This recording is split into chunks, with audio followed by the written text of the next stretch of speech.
தியானம், இறைவன் இதெல்லாம் என்னன்னு கேட்டிங்கன்னா ஆர்டிஃபிஷியலாக இருக்கக்கூடாது. அது நேச்சராக இருக்கணும். அதுக்கு பேரே நேச்சர்னு, ஓப்பனில் இருக்கிறதுனால தான் வெட்ட வெளி நேச்சர்னு பேர் சொன்னோம். அதே மாதிரி தான் தியானம் என்பது மனிதர்களாக இப்போ நீங்கள் இருக்கிற எல்லா பேருமே இறையோட தொடர்பு உள்ள குழந்தைங்க தான், நேரடியாக ஞானிகளோட தொடர்பு உள்ள குழந்தைங்க தான். ஆனால் உங்களால் நேரடியாக இறைவனையோ ஞானியையோ தொடர்பு கொள்ள முடியாது. ஏன்னா பிறப்பு என்பது சாபம். பிறப்பு என்பதே சாபம். நீங்களும் சரி, நானும் சரி. கருப்பைக்குள்ளே போயிட்டோம்னா சாபம் தான். இந்த சாபத்திலிருந்து விடுபடுறதுக்கு தான் தியானம், இறைவனுடைய செயல். அப்போ சாபங்கிறது எதுன்னா, நீ யாருன்னே தெரியலன்னா அதுவே சாபம் தானே. உன்னை யாருன்னே உனக்கு தெரியலை, நீ அகத்தியரோட இருந்திருக்கலாம், போகரோட இருந்திருக்கலாம், எந்தெந்த மலைகள்லையோ எந்தெந்த குகைகள்லையோ இங்கே உட்கார்ந்த எத்தனையோ பேர் எத்தனையோ அதிசயங்களை பண்ணியிருக்கலாம். நீ போன ஜென்மத்தில் மடம் வச்சு நடத்தியிருக்கலாம். உனக்கு 1 கோடி ஃபாலோவர்ஸ் இருந்திருக்கலாம். எவ்வளோ விஷயங்கள் உனக்குள்ளே நடந்திருக்கலாம். உயர்ந்த செயலில், உயர்ந்த சிந்தனையில், காசி மாதிரி, ராமேஸ்வரம் மாதிரி இடத்துல நீ உட்கார்ந்து ஒரு பெரிய தவஸ்னா, ஒரு தவம் பண்ணி ஒரு பெரிய ஒரு வடிவத்துக்குள்ளே இருந்திருக்கலாம். அதில் ஏதோ ஒரு மாயையில், ஏதோ ஒரு செயலில், ஏதோ ஒரு வடிவத்தில் அது துன்பமாக மாறி, அது தவறாக மாறி உனக்கு திருப்பி மனித பிறப்பு கிடைத்து நீ யாருன்னே தெரியாமல் பிறந்திருக்கிற. இப்போ உமக்கும் எனக்கும் என்ன தொடர்பு? நான் ஏன் உன்னை சந்திக்கிறேன் அப்படின்னா, பக்தி உன்னோட வறுமைக்கு சந்திக்க வரல. தயவு செய்து நல்லா ஞாபகம் வச்சுக்க.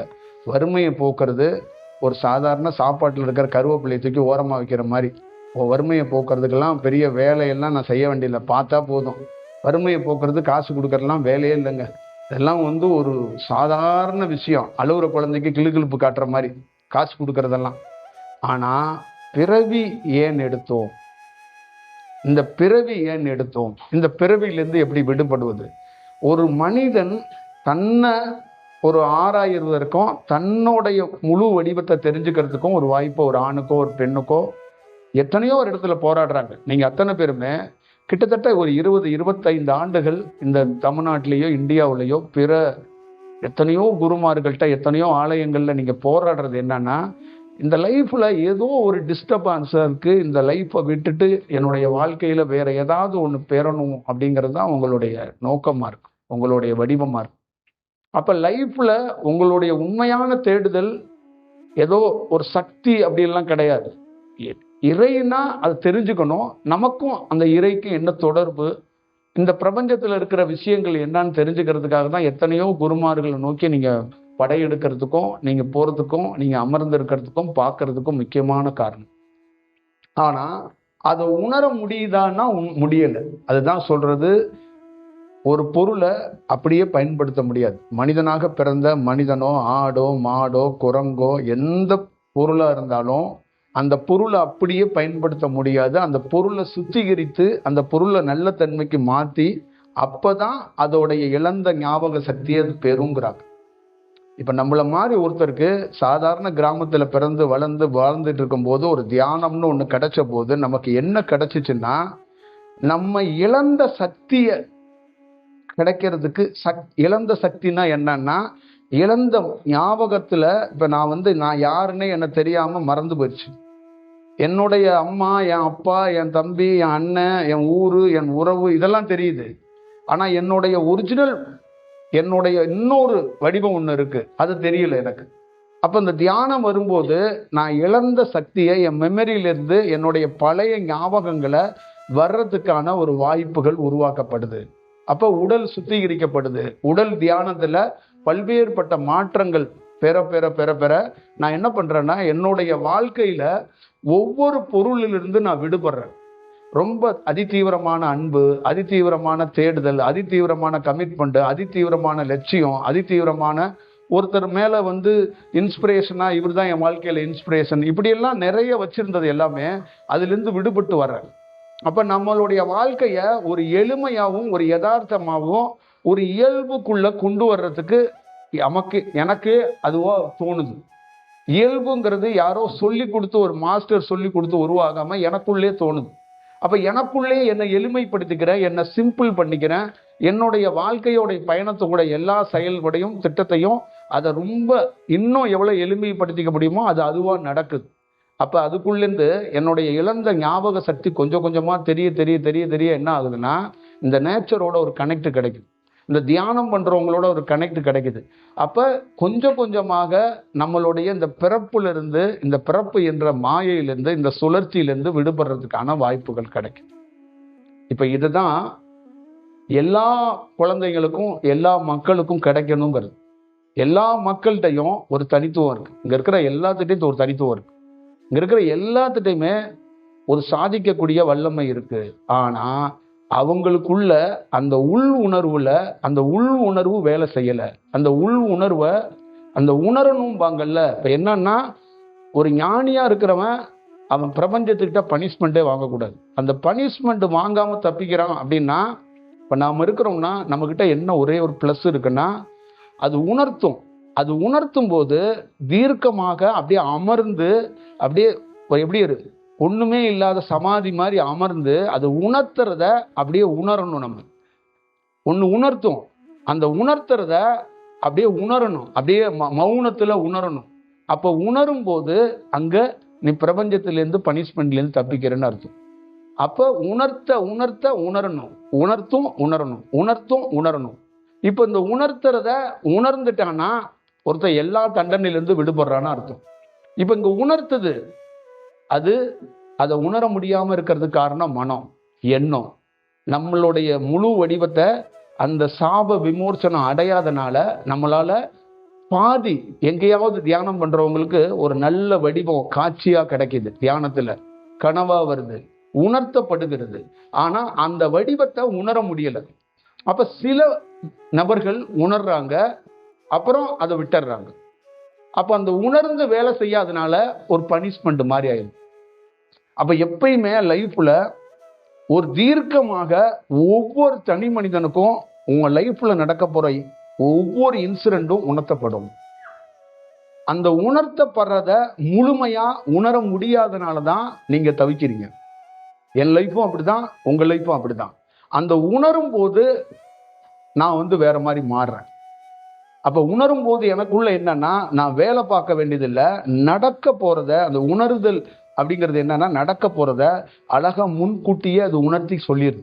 இத்தனை மணிக்கு இந்த மாதிரி வேலை, இந்த மாதிரி பணி, இப்படி போகணும், இந்த இடத்துல தங்கணும், இங்க உணவு எடுத்துக்கணும், இந்த மாதிரி டிராவலை மேற்கொள்ளணும், இந்த மாதிரி ஒரு வடிவத்தை நீ செய்யணுங்கிறத அது உணர்த்தும் போது ஒரு பேர் மௌனமாக இருந்து நாம் அதை உணர்ந்தோம்னா நாம தண்டனையிலிருந்து தப்பிக்கிறோம், இந்த மனித கூட்டத்திலிருந்து தப்பிக்கிறோம், பிறப்பு என்ற மாயையிலிருந்து தப்பிக்கிறோம், பிளான் ஷெட்யூல் இந்த மாதிரி ஒரு இன்ஸ்ட்ரக்ஷன் இருக்குல்ல, இதில் எல்லாத்திலிருந்து விடுபடுறோம். அப்ப கிளியரா என்ன ஆகுதுன்னா, நமக்கு ஆலோசனை சொல்றதுக்கோ நாம பிறர்கிட்ட ஆலோசனை கேட்கறதுக்கோ வாய்ப்பு இல்லாம போயிடும். அப்போ ஒரு தனி மனிதனுக்குள்ள அந்த உணர்த்துற விஷயத்த ஒரு தனி மனிதன் உணர முடியல. இங்க இருக்கிற எல்லா பேருக்குள்ளேயும் அதான் ப்ராப்ளம்.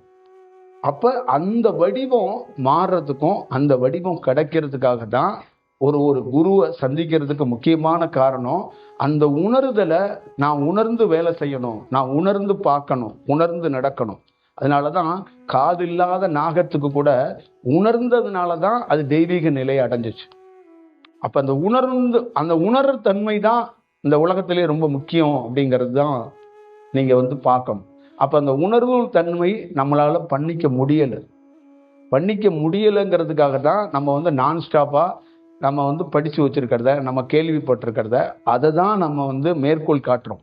இங்க இருக்கிற நிறைய பேரால உணர முடியாதனால தான் நீங்க என்ன பண்றீங்கன்னா, உங்க மனதிலிருந்து உங்கள் நம்பிக்கை அடிப்படையில அந்த வடிவத்துல மட்டும்தான் என்ன மாதிரி ஆளையோ பிற குருமார்களையோ நம்புறீங்க. உணர்ந்தீங்கன்னா எங்களெல்லாம் நம்ப மாட்டீங்க. நம்பிக்கை அப்படிங்கிற ஒரு சொல்லே அழிஞ்சு போயிடும். உணர்தல் யாரெல்லாம் உணர்றாங்களோ அவங்க நம்ப மாட்டாங்க. நேச்சராகவே ஒருத்தரை பார்ப்பாங்க, அப்படியே பிரசன்னிலே ஒருத்தரை பார்ப்பாங்க, அதோடைய வடிவம் என்னன்னு பார்ப்பாங்க. இப்ப நீங்க அந்த வடிவத்தையோ அந்த நேச்சரையோ பார்க்கறது இல்லை. நீங்க ஒரு நம்பிக்கை அடிப்படையில தான் பிரயாணம் பண்றீங்க. அப்ப நம்பிக்கை அடிப்படைங்கிறது ஒரு நாள் ராகு கேது திசையில மாறி போயிடும். இன்னைக்கு என்ன நம்புறீங்க, நாளைக்கு உங்களால நம்ப முடியாம போயிடும், நாளைக்கு வேற வடிவத்துல மாறிடுவீங்க. அப்ப என்ன பண்ணுவீங்க நீங்க? உங்களால எப்படி தக்க வச்சுக்க முடியும்? தக்க வச்சுக்க முடியாது. வாழ்க்கையில ஒவ்வொரு ஆணுக்கும் ஒவ்வொரு பெண்ணுக்கும் சவால் என்னன்னா, தன்னை தக்க வச்சுக்க தான் போராடுறாங்க. கணவன் மனைவிங்கிற உறவை தக்க வச்சுக்க, தந்தைங்கிற அந்த உறவை தக்க வச்சுக்க, ஆபீஸ்ல வேலை செஞ்ச அந்த வேலையை தக்க வச்சுக்க, பொருளாதார ரீதியாக அதை தக்க வச்சுக்க, இந்த சமூகத்துல நல்ல பேரை உருவாக்க தக்க வச்சுக்க.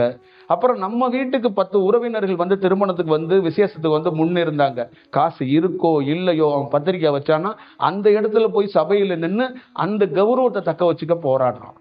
அப்போ ஒவ்வொரு தனி மனிதனும் உடல்ல நல்ல தன்மை இருக்கோ இல்லையோ, உடல் எப்படி இருக்கோ தாண்டி இந்த சமூகத்துக்காகணும், இந்த உலகத்துக்காகணும், தன்னுடைய குடும்பத்துக்காகணும் தன்னை தக்க வச்சுக்க ஓடிக்கிட்டே இருக்கிறான். இதுதான் பெரிய விஷயம். ஆனா ஒவ்வொரு தனி மனிதனுக்குள்ளேயும் இந்த தக்க வச்சுக்கிறது அப்படிங்கிற அந்த வடிவம் இருக்குல்ல, அது ஒரு நாள் மாறிடும், நிலையானதா இருக்காது, அது நிரந்தரமானதாகவும் இருக்காது. அதை நம்பி நம்ம நிச்சயமா பெரிய சாதனை பண்ண முடியாது. அதுதான் விஷயம். ஒரு ஞானியா தக்க வச்சுக்கிறதுக்கு போராடுறானா அப்படின்னு நீங்க மட்டும் பாருங்க. போராடுறானா? அங்க ஒண்ணு இல்லைங்கிறான், அங்க தக்க வைக்க வேண்டியது இல்லைங்கிறான். கடவுள் பெருமாளையோ சிவனையோ முருகனையோ காளியோ அம்பாளையோ இயேசுயோ அல்லாவையோ நீ தக்க வச்சுக்கிறதுக்கு போராடுற. போன வாரம் முருகன், இந்த வாரம் காளி, போன வாரம் இயேசு, இந்த வாரம் அல்லா, இப்படி தக்க வச்சுக்க போராடுற. உன்னையே ஒரு புதுப்பிக்கிற மாதிரி, உன்னையே ஒரு நல்ல லயத்துக்கு கொண்டு வர்றதுக்காக கடவுளோட போய் நீயே போய் மெர்ஜ் ஆகுற, அட்டாச் ஆகுற. ஒரு வாலின்றா போய் நீ போய் உன்னை வந்து கடவுளோட இணைச்சிக்க பார்க்க. எப்பயுமே ஞானங்கிறது இணைச்சிக்க கூடாது, அதுவா இணையணும். உலகத்துல நல்லா ஞாபகம் வச்சுக்கோங்க, பருவம் வந்துட்டா ஒரு ஆணுக்கோ ஒரு பெண்ணுக்கோ திருமணம் தானா நடக்குங்கிறாங்க. இங்க நடக்குதா? தக்க வைக்க போராடுறீங்க. 18, 22 வயசு 25 வயசு ஆச்சு பிள்ளைக்கு எவனாவது பார்த்துட்டு என்ன சொல்லிடுவானோ கல்யாணம் பண்ணி கொடுக்கறதுக்கு ட்ரை பண்ணிக்கிட்டே இருக்கீங்க, தோத்துருவீங்க. 10 கல்யாணம் நடக்கிறதுல 5 கல்யாணம் சரியா நடக்குது, 5 கல்யாணம் மிஸ் ஆகுது. காரணம் தக்க வைக்கிறது. இந்த தக்க வைக்கிற மேட்டர்ல இந்த மனித குலமே வீழ்ந்துடும். தக்க வைக்க கூடாது. ஒரு வழிபோக்கன் மாதிரி செயல்படும், ஒரு இயல்பா செயல்படும். அதுக்கு தான் நம்ம பல நாள் சொல்றது, நம்பிக்கை அடிப்படையில ஒரு கடவுளை அடையவும் முடியாது, உணரவும் முடியாது. நம்பிக்கையெல்லாம் தோத்து போயிடும். புரியுதுங்களா? 3 மாசம் 4 மாசம் 5 மாசம் இந்த கிரௌட்ல இருக்கிறவங்க என்னோட நிப்பாங்களானே தெரியாது. இன்னைக்கு நீங்க என்னை பார்க்கும்போது வேற மாதிரி இருக்கும், இன்னும் 10 நாள் 20 நாள்ல இன்னொருத்தன் உங்களுக்கு வேற மாதிரி தெரியுமா? நிக்க மாட்டீங்க. உங்களுக்கு லீவு சொன்னாங்க, ஏதோ ஒரு நம்பிக்கை அடிப்படையில வந்து உட்கார்ந்துருக்கலாம். சில பேர் உணர்ந்து உட்கார்ந்துருக்கலாம், சில பேர் உணர்றதுக்கு ட்ரை பண்ணியிருக்கலாம், சில பேருக்கு என்னன்னே தெரியல இவரோட இருக்கும்போது கொஞ்சம் பெட்டரா இருக்கிற மாதிரி ஃபீல் பண்றேன் அப்படிங்கிறது. சில பேருக்கு ஏதோ ஒன்று நடக்குங்க, யார்கிட்டயே போய் உட்காந்துருக்கிறது இவர்கிட்டயே உட்காந்துருக்கலாம் அப்படின்னு நினைக்கிறாங்க. இது கிடையாது. கடவுள், சித்தர்கள், ஞானி, பிரபஞ்சங்கிறது என்னன்னே தெரியாது. ஆனா ஒருத்தன் உட்கார்ந்தே இருக்கிறான், ஒருத்தன் உட்கார்ந்தே இருக்கிறான், என்னன்னே தெரியாது, வெறுமனே ஆயிரும், கண்டுபிடிக்க முடியாது. நீங்க நல்லா ஞாபகம் வச்சுக்கோங்க, ஒரு கும்பாபிஷேகத்துக்கு போறீங்க, ஒரு கருடன் உங்களை சுத்தி வருது. எவன் சொல்லி, யாராவது சொல்லி அந்த கருடன் வருதா இல்ல அந்த கருடனா வருதா? இதுக்கெல்லாம் யாராவது ப்ரோக்ராம் சொல்றாங்களா? அது எங்க இருந்து வருது, அது ஏன் வருது, அது கரெக்டா அந்த நேரத்துல வருது, 3 வட்டம் எடுத்து போகுது. இது யாரும் சொல்லி அனுப்புறாங்களா? நான் வந்து இந்த கர்நாடகா போயிட்டு இருக்கும்போது ஒரு இடத்துல மடிக்கேரின்னு ஒரு ஊரில் தங்கி இருக்கும்போது தங்கிட்டு 12 மணி 10 மணிக்கு நான் வெளியேற முடியல. 12 மணி வரைக்கும் அந்த அறையில் இருக்கிறேன். அந்த அறையில் இருக்கக்கூடாதான் 2 மணி நேரம், பரவாயில்லன்னு வர்றேன். ஒரு இடத்துக்கு போக சொல்லியிருக்கிறாங்க, அந்த இடத்துக்கு காலதாமதம் ஆயிடுச்சு, நான் வர்றேன். அந்த இடத்தோட சாத்திட்டாங்க, அந்த இடத்தோட என்ட்ரன்ஸில் நிற்கிறேன். அப்போ எனக்கு ஒரு பணி நடக்கணும், நான் அந்த பணியை செய்கிறேன். எவனுமே கிடையாது, எல்லாத்தையும் அடைச்சிட்டு போயிட்டாங்க. ஒருத்தன் கிடையாது, ஒரு நாய் கூட கிடையாது. நாங்கள் போன 3 பேர் மட்டும்தான் இருக்கோம். ஆனால் ஒரு கருடன் வர்றாங்க, கோயில்கள்லாம் பூட்டிட்டு எல்லாம் போயிட்டாங்க, எவனுமே கிடையாது. எனக்கு ஒரு பணி நடக்கணும், நான் நிற்கிறேன். ஆனால் ஒரு கருடன் வர்றாங்க, வந்து 3 வட்டம் இடுறாங்க. இப்போ எவன் சொல்லி விட்டாங்க? இப்போ நான் எதுவும் சொல்லி வாப்பா தம்பி அப்படின்னு கூப்பிட்டேன்னா? அப்போ இதோடைய செயல்பாடுகளை நீங்க வந்து உணர்ந்தா மட்டும்தான் கண்டுபிடிக்க முடியும். இல்லைன்னா நீங்க ஒரு பக்தி வடிவத்தில் ஏதோ ஒரு நாராயணன் வர்றாரு, ஏதோ ஒருத்தர் வர்றாரு அப்படின்ட்டு போயிடுவீங்க. அப்போ வாழ்க்கையில எப்பயுமே நல்லா ஞாபகம் வச்சுக்கோங்க, உங்களை தக்க வச்சுக்க முடியாது. உங்களை தக்க வைக்கிறது ரொம்ப கஷ்டம். வாழ்க்கையில் இருக்கிற ஒவ்வொரு ஆணும் ஒவ்வொரு பெண்ணும் ஒரு திருப்தியா தன்னுடைய வாழ்க்கையை வாழ்றாங்கன்னா இல்லை, அந்த அட்ஜஸ்ட்மெண்ட்டுங்கிறது தக்க வைக்க போராடுறதுதான். பெரிய பெரிய கோடீஸ்வரங்களுடைய மனைவி கூட தன்னுடைய இருப்பு இடத்தை தக்க வச்சுக்க போராடுறாங்க. தன்னுடைய கணவரே சிறு சிறு தவறு பண்ணா கூட அவங்க அட்ஜஸ்ட் பண்ணிக்கிறாங்க. ஏன்னா பெரிய கோடீஸ்வர வீட்டுல எல்லாம் என்ன பிரச்சனைனா, அந்த இடத்துல இன்னொரு பொண்ணை கொண்டாந்து ஈஸியா நிரப்பிட்டு போயிடுவாங்க. அதனால அந்த இடத்த விட்டுறக்கூடாதுன்னு நிறைய பெண்கள் சின்ன சின்ன தவறுகளை கூட கரெக்ட் பண்ணிக்கிட்டு அதுக்குள்ளே நிற்க பார்க்குறாங்க. ஆனா ஞானமோ வாழ்க்கையோ தக்க வச்சுக்கவே கூடாதுங்கிறாங்க. அந்த இயல்புல எவன் நிற்கிறானோ அவன் தான் பெரிய சாதிப்பானா இருக்கு. அதுதான் உண்மையான விஷயம். அப்ப ஒரு ஒரு ஒரு ஞானத்துக்கு தேடுறவங்களை உங்களுக்கு எல்லாத்துக்குள்ளேயும் அந்த உணர்தல் ஒரு அவசியம். அடுத்தது அந்த உணர்ற வரைக்கும் வாழ்வோ சாவோ காத்திருக்கணும், ஒருத்தரோட நிற்கணும். அப்ப நீ நிற்கும் போது, நீ காத்திருக்கும் போது, நீ உட்காரும் போது ஒரு நாள் நீ மாறுவ. ஒரு நாள் எந்த ப்ரோக்ராமும் இல்லாம உன் தலைக்கு மேல ஒரு கருடன் சுத்துவான். இண்டிவிஜுவாலிட்டியா உன் நோக்கி ஒருத்தன் வருவான். உனக்கு ஒரு வேலை நடக்கும். அப்ப மேஜிக் எதுவும் நடக்க போறது இல்ல. இந்த பிறப்போடைய சுழற்சியிலிருந்து நீ விடுபடுறதுக்கு வாய்ப்பு இருக்கு. இது ஒரு ஒரு பெரிய காம்ப்ளிகேட்டான பெரிய டிப்பிக்கலான இந்த வாழ்க்கை என்பது பெரிய குழப்பம். ஒவ்வொரு ஆணுக்கும் சரி, ஒவ்வொரு பெண்ணுக்கும் சரி. புதன்கிழமை மாதிரி வியாழக்கிழமை இல்லை, வியாழக்கிழமை மாதிரி வெள்ளிக்கிழமை இல்லை, கார்த்திகை மாதிரி மார்கழி இல்லை, மார்கழி மாதிரி தை இல்லை. அப்ப மாதம் நாட்கள்ல ரேஷியோல மாறிக்கிட்டே இருக்கிறோம். ஒரு திருப்தியே இல்லை. ஆனா இந்த இந்த இந்த வாழ்க்கைக்குள்ள, இந்த திருப்தி இல்லாத வாழ்க்கைக்குள்ள ஒரு இயல்பு தன்மையை கொண்டு வர்றதுங்கிறது ரொம்ப கஷ்டம். அந்த இயல்பு தன்மையை கொண்டு வர்றதுக்காக தான் நம்ம நிறைய இடங்கள்ல நம்மளுடைய அனுபவத்திலேருந்து உங்ககிட்ட பயிற்சி மாதிரி வேற மாதிரி ஒரு மோட்டிவா, வேற மாதிரி உங்களை மூட நம்பிக்கையில இல்ல பக்தியில பரவசத்துல ஆழ்த்துறது, உங்களை அப்படியே பரவசத்துல நனைய வைக்கிற மாதிரிலாம் இல்லாம ஒரு இயல்பாகவே ஒருத்தன் அழுகுறவன் அழுதுகிட்டே ஞானம் அடையணும். ஒருத்தன் துன்பத்திலே இறைவனை தேடணும். அவன் ஐஸ்கிரீமை தின்னுக்கிட்டு இறைவனை தேடக்கூடாது. அப்படிதான் நாம உங்களுக்கெல்லாம் சொல்ல நினைக்கிறோம். அப்படிதான் என்னுடைய ஒவ்வொரு இடத்துலையும் அந்த உரை இருக்கு. எப்பயுமே இந்த பிரபஞ்சம், இந்த நேச்சருங்கிறது இயல்பு தன்மையை மீறவே மாட்டுது. அந்த இயல்பாகவே இருக்குது. அந்த இயல்பாகவே இருக்கிறத இயல்பாக இல்லாத ஒரு மனிதன் எப்படி பெற முடியும்? நீங்க இருக்கிறீங்க, இயல்பா இல்லாம நீங்க என்ன பத்தியில தலைகளை குப்புறப்படுத்தி பிறண்டு என்கிட்ட உருண்டாலும் ஒரு விஷயத்தை எப்படி பெற முடியாதுங்க? பெற முடியாது. உங்களுக்கு ஒரு ஆத்ம சந்தோஷம் தான் பண்ண முடியும். பழனிக்கு லட்சம் பேர் போறான், காவடி எடுக்கிறான். ஆனா பழனியில என்ன உணர்ந்தான்? அதான் வேணும். என்ன உணர்ந்தான்? ஒண்ணுமே உணரல. வெறும் சந்தோஷம், நம்பிக்கை, மகிழ்ச்சி. அது இல்லைங்க. அது தாண்டி ஒண்ணு இருக்கு. அப்ப வாழ்க்கையில உங்களுக்குள்ள இருக்கிற எல்லாத்துக்குள்ளயும் தயவு செய்து ஒரு ஒரு ரிலாக்ஸேஷனுக்குள்ள கொண்டு வாங்க. உட்காந்துருக்கீங்க, உங்க மனம் ஆடுது, உங்களுக்குள்ள அமைதி இல்லை, சத்தியமா அமைதி இல்லை. கேப்பு கிடைச்சா என்கிட்டே நீங்க 1500 வார்த்தையை பேசுறதுக்கு அளந்து எடை போட்டு வச்சிருக்கீங்க. எல்லாரும் எடை போட்டு வச்சிருக்கீங்க. இங்க உள்ள வரும்போதே என் உடல் ஆடுது. ஏன் என் உடல் ஆடுதுன்னா, இந்த இடம் சமமா இல்லை, இந்த இடம் சமநிலையில இல்லை.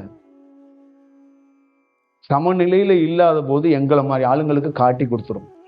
அப்ப இங்க இருக்கிற மனிதர்கள்ட்ட சமம் இல்லை. லெப்ட் நல்லா இருந்தா ரைட் சைட்ல பேலன்ஸ் இல்லாம இருக்கு. அப்ப இங்க உட்கார்ந்து இருக்கிற எல்லா பேரும் தன் தரையில தான் உட்கார்ந்துருக்கீங்க, ஆனா ஆடிக்கிட்டு இருக்கீங்க. ஒரு ஒரு ஒரு ஒரு ஒரு மௌனம், ஒரு அமைதி, ஒரு நிதானம், ஒரு பேர் அமைதின்னு சொல்லுவாங்களா, அது இல்லை உங்ககிட்ட. அது வேணும், அதுதான் வேணும். இந்த உலகத்திலே நீங்க வாழ்றதுக்கு ஒன்னே ஒண்ணுதான். நீங்க நிதானமா இருந்தாதான் வாழ முடியும். நிதானம் தான் கண்ணை வேலை பார்க்க வைக்கும், காதை வேலை பார்க்க வைக்கும், கால் கையை வேலை பார்க்க வைக்கும். அப்ப நிதானங்கிறது எதுனா, எல்லா உறுப்பும் கவனமாக, அதான் விழித்திருன்னு சொல்றது, அதான் விழித்திருந்து வேலை செய்யுங்கிறது. அந்த நிதானம் தவறும் போது எல்லாமே விழித்திருந்தாலும் வேலை செய்யாது. புரியுதுங்களா? இப்ப இன்னொருத்தரை பேச விட்டேன்னு நீங்க மொத்தமா நிதானம் இழந்துருவீங்க. கசகசன்னு உங்களுக்குள்ளே பேச ஆரம்பிச்சிருவீங்க. ஏன்னா ஏற்கனவே நிதானம் இழந்தாலும் நீங்க அப்புறம் நீங்க வேற மாதிரி மாறிடுவீங்க.